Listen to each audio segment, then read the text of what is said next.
is Sonia. I'm the director of social media at Magnify Wellness. So I just kind of manage that end of things. Can you start off by telling us a little bit about yourself? Sure. So my name is Emily. I live in Sedona, Arizona. I'm originally from New York and New Jersey. I grew up with one parent in each and switched houses every few days. And I'm 28 years old. I work in young adult mental health treatment. And when I'm not working or in grad school, I'm also in grad school for counseling with an addiction specialization. I love to hike and see my favorite bands and watch movies and cook. I'm a recipe creator. It's one of my passions. I have 3 pets. I have 2 cats and a 1-year-old hound dog, and I live here with my partner. Thank you so much. I'm actually also from New Jersey, so Really? yeah. That's awesome. So I really like everything that, like, I've looked at your Instagram and your website, and it's just Sure. really inspiring. Your journey is just so motivational, especially for like young adults like me. Yeah. So I'm a senior in high school, so I'm going into college next year, and so there's like all that built up stress and everything. So I think it's really like motivational for like everything you've done is really motivational. Thank you. First of all, I cannot believe you're a senior in high school. That is so amazing. And a large part of why I'm doing what I do and why I created the Warrior of Wellness is because I struggled so much when I was from basically 13 to 22. And I really want to show people, especially like adolescents and young adults, that there is a way out of that. Mm-hmm. Yeah, and I think that's really inspiring, and like it's something that I've been trying to work on. Like, I've probably since I was 13. It's just like the stress of like the stress the media puts on you, and like just the school environment in general. Totally. So I actually wanted to start off with like the name of your Instagram, so and like your website. So how did you come up with the Warrior of Wellness? Like, what does that mean to you? Yeah, for sure. So it's funny because I kind of woke up one day and I was like, I'm just gonna like become a content creator, and like I really want to influence people to take better care of themselves. And I know that my story is powerful, and I could not think of a name. First, one of my really good friends suggested that I name it the Overjoyed Heart because my Chinese medicine practitioner literally has to treat me for an overjoyed heart. That's what they call it in Chinese medicine, which is very much me, a little extra. But it just didn't feel right. And I suddenly just wanted to use the word warrior. Like, I think that anyone on a recovery journey is such a warrior. Like, true spiritual growth is painful and it's not easy. And I think that we are warriors, and I'm so passionate about wellness. Like, I studied health and wellness coaching in college, in undergrad, aside from psychological sciences. And I love like everything wellness, like from codependency work to cooking to I teach yoga. I'm super passionate about mindfulness, like self-care, positive body image, literally everything that could be wellness. I love, I'm interested in it. And so it kind of just hit me like my friend said something similar to the Warrior of Wellness.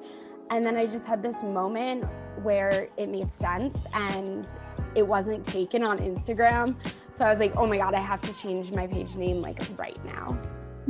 I think like it wasn't taken on Instagram is really something that like all of us can relate to. Because like you have to find that name that resonates with you, but it also has to be available. Right. And there's a lot of similar ones like Warrior Wellness or stuff like that. Yeah, but I think that's really unique and really creative, and I like how you took like different parts of who you are and kind of made them into your own personal image. Yeah, thank you. No problem. I had a question.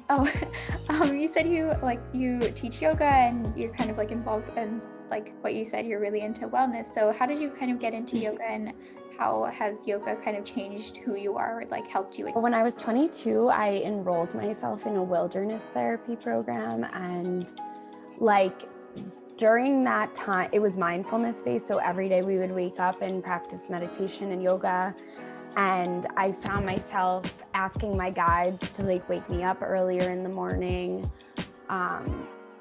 And I would practice yoga for like 30 minutes before the actual yoga class. Or, you know, we did 2 solos, which is basically like you're alone at your own campsite and someone will come check on you and make sure you're okay. Or you can go get someone if there's like a real emergency, but you're alone with your thoughts for like over 24 hours.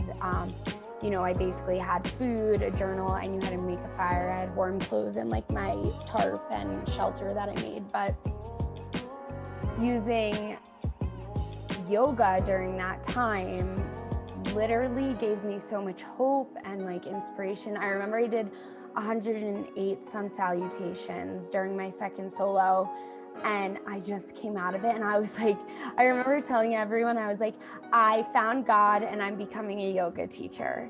And I loved the focus and dedication of the practice, and it just helped me feel this sense of purpose that I didn't really have before. And that's definitely carried through since. Mm-hmm. I guess just kind of on the same vein, what do you say to like people? So you're a yoga instructor, so what do you kind of say to motivate people to get more, or maybe not get more involved, but like encourage them to try their best or kind of get into yoga? I don't know if that makes sense. Sure.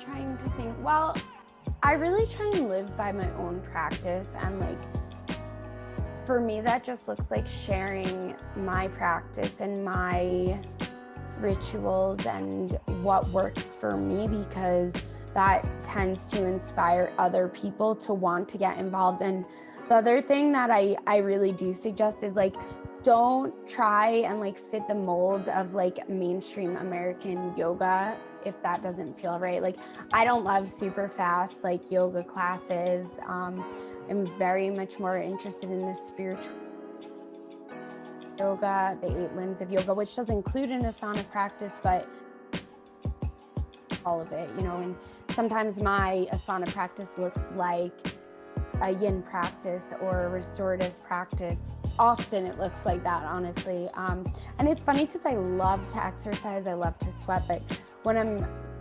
practicing yoga, it's easier for me to connect with myself at a slower pace.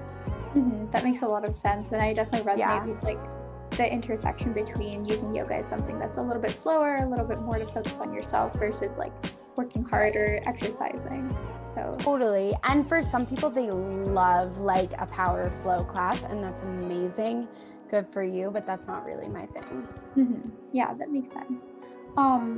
This is, I guess it's a little bit more personal, and you feel free to like not answer if you don't want to, but I guess like at what point in your journey, so you said you started using when you were 17, like, or not 17, 13. Mm-hmm. So at what point in your journey did you kind of like decide that maybe you wanted to change your lifestyle, or that it was becoming a little bit harmful for you?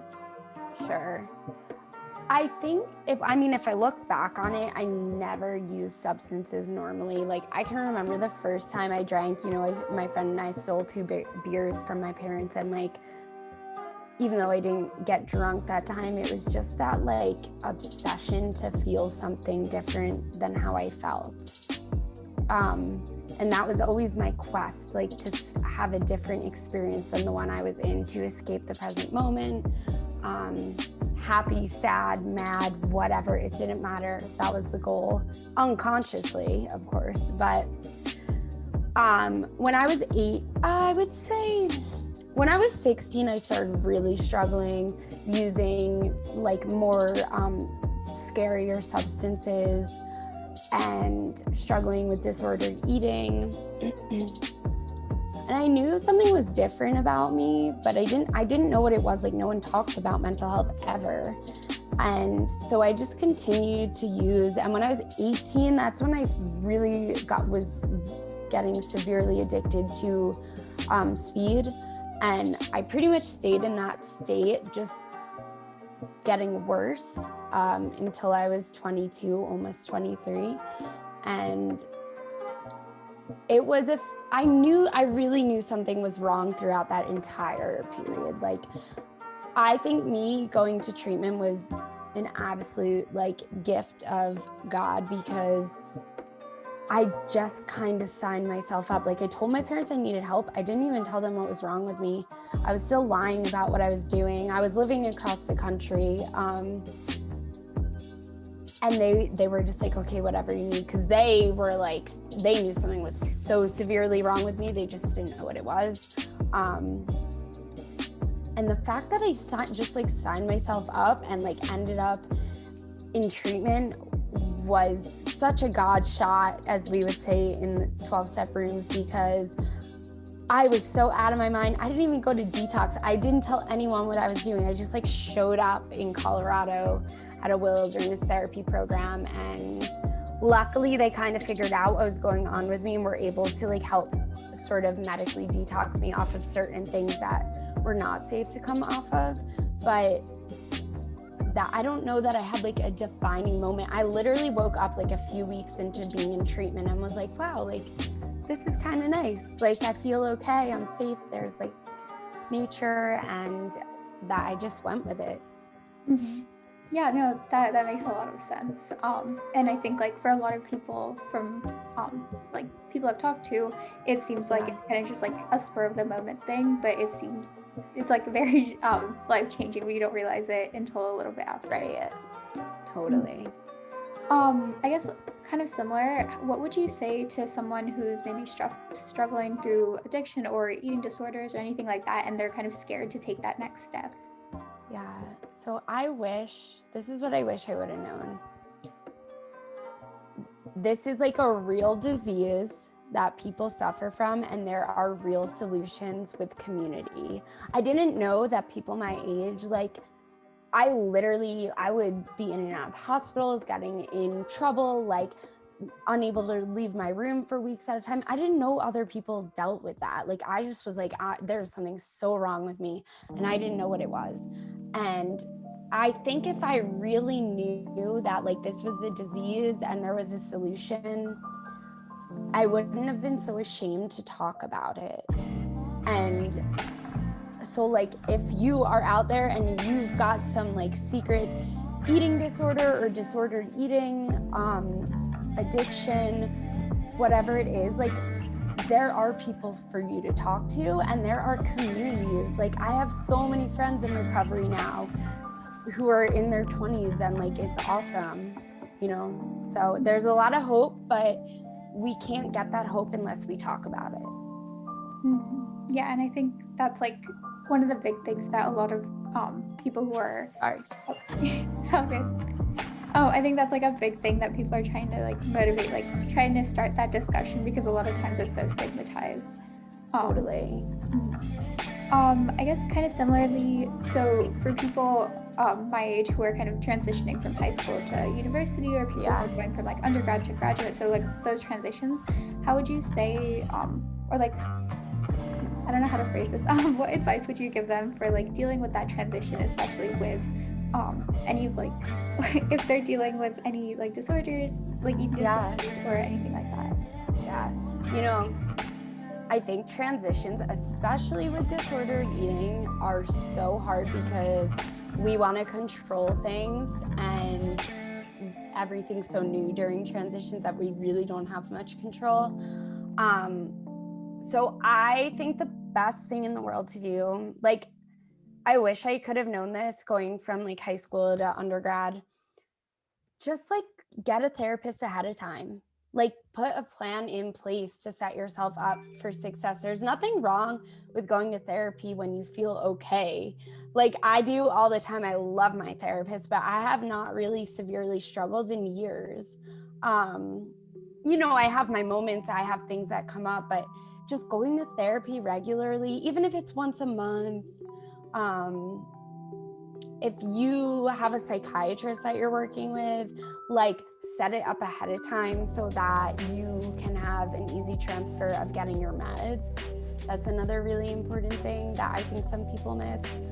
And I would also look into what the recovery communities are in the area that you're relocating to, if you are relocating, or just where you are if you're staying somewhere. And then if you don't find a lot of resources, look for online resources. The idea of like everyone having a therapist is like really kind of, I don't know what I'm saying, kind of like makes sense to me, because I have an English teacher who always tells us like, I wish that each and every one of you finds a therapist that you like, because like you don't have to have something wrong, you just like having a therapist just helps you get those words out and encourages that discussion. Yeah. And I know like therapy right now in our country is not a super accessible resource. I know it's expensive. I think that if you have the resources, please donate to, I don't mean you specifically, anyone, please donate to organizations that are trying to support people who cannot afford therapy in getting a therapist. And then also like look into community mental health, because that's where you can find places that will take your insurance. So I wanted to transition kind of to food, since that is like a big thing, so like recipes and everything like that. So I wanted to start with like, how did you kind of find interest in cooking or baking, and like how has it impacted your journey? Sure. So I literally love cooking. I was so scared of food for so long, and I had such like hard relationships with food in my body, and the more that has healed, it's been sort of interdependent. Like learning to cook and nourish myself has been healing, and healing has been nourishing my relationship with cooking. I got into cooking when I got sober. I went vegan. I don't know why I put that in quotes. That's a real thing. It really didn't work for me. It was a disorder for me. Like I was not eating healthy. I was triggered all the time. I was craving a lot of different foods. So I taught myself how to cook. Like I've never taken a cooking class or lessons. I research a lot on the internet.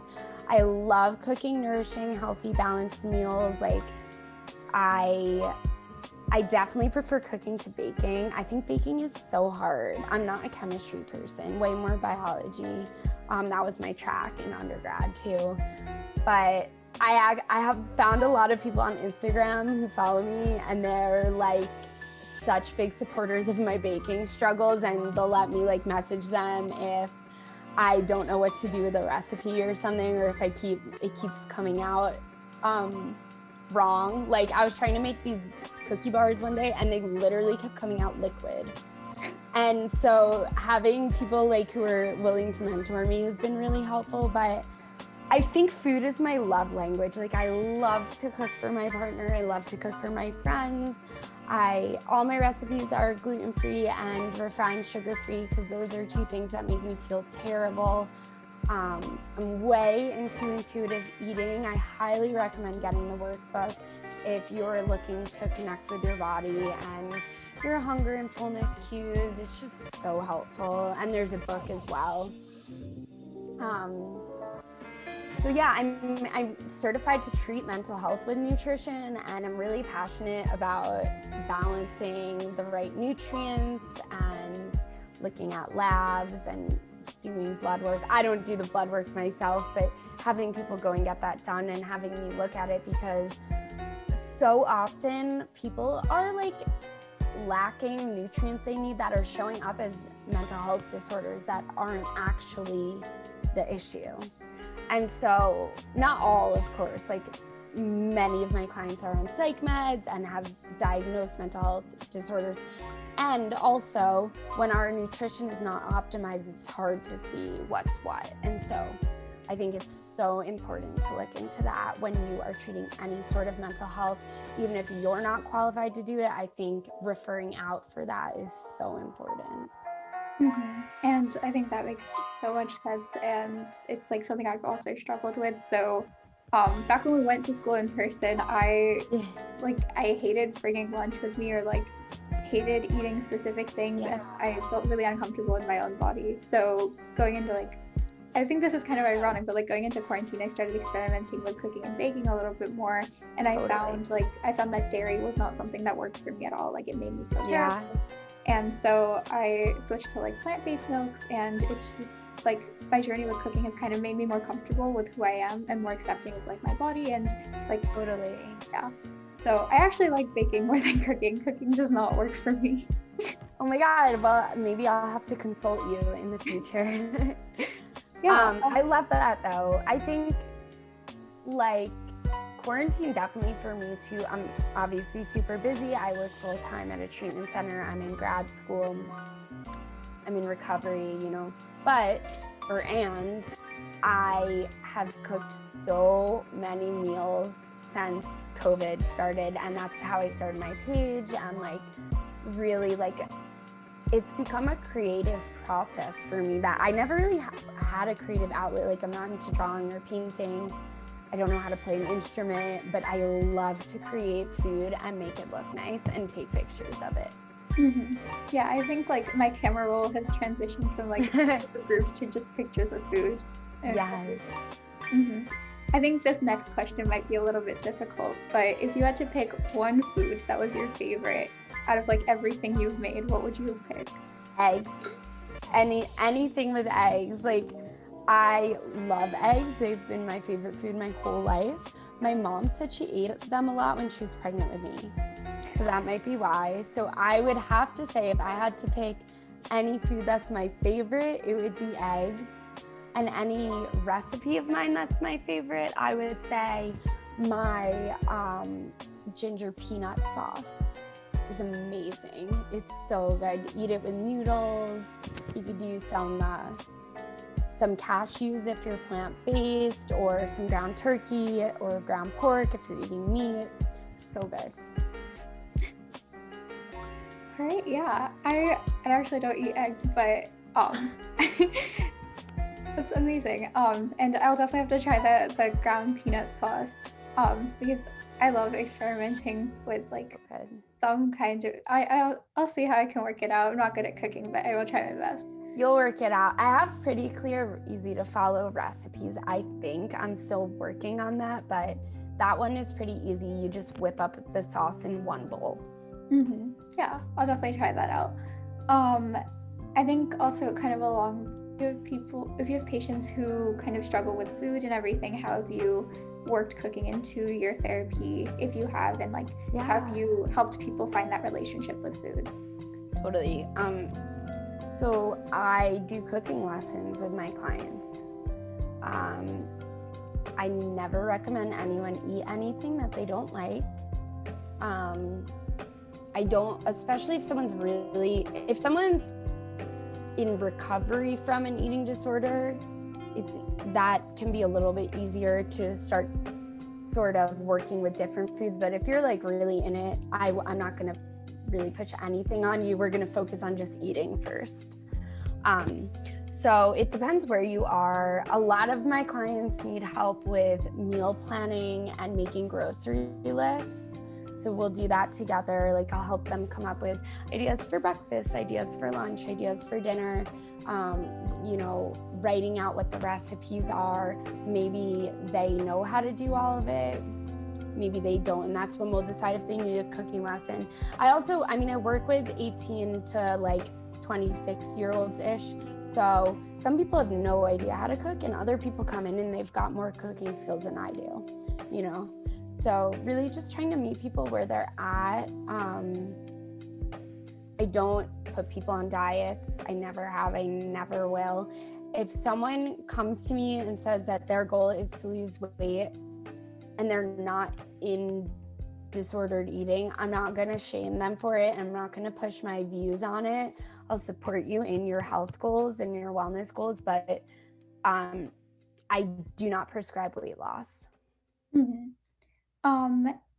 And how would you kind of recommend, so again, like people in my age group, how would you recommend that they approach the relationship with like kind of recognizing that like they have the body they have is their own, and like caring for it and making sure they're like not hurting themselves, if that makes sense? Yeah.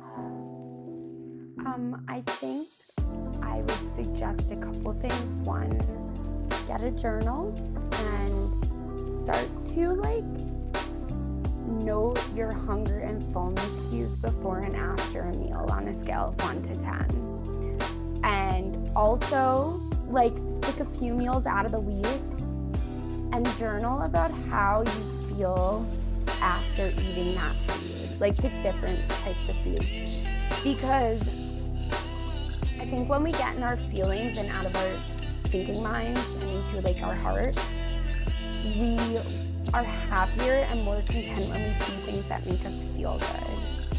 And so if we're eating foods and we're journaling, we're like, I didn't feel good eating this meal. I felt physically sick, like my stomach really hurt. I didn't even like how it tasted.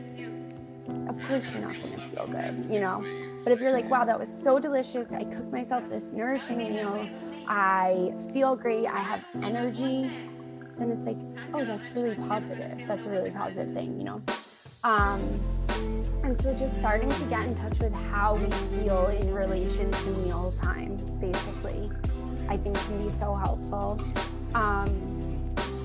I also would recommend reading this book. You can read it if you're not a woman. It's called Woman, Food, and God, but I think it's amazing for any human. It's by Janine Roth, and it's just like so incredible and really helps us look at transcending that food obsession and living more wholeheartedly and vulnerably. Yeah, I think that's really great advice, especially for someone who maybe doesn't have as much time on their hands to kind of just like jot down a few thoughts after every meal. Totally. I don't know if this is going to be like a similar response, but how would you suggest that people maybe like, so this is more focused for holiday season, but even after, so Yes. people live with family who comment a lot on their weight or on their body, so like going from, wow, you look so skinny today, to like, why are you gaining weight? So kind of like along that spectrum. Sure.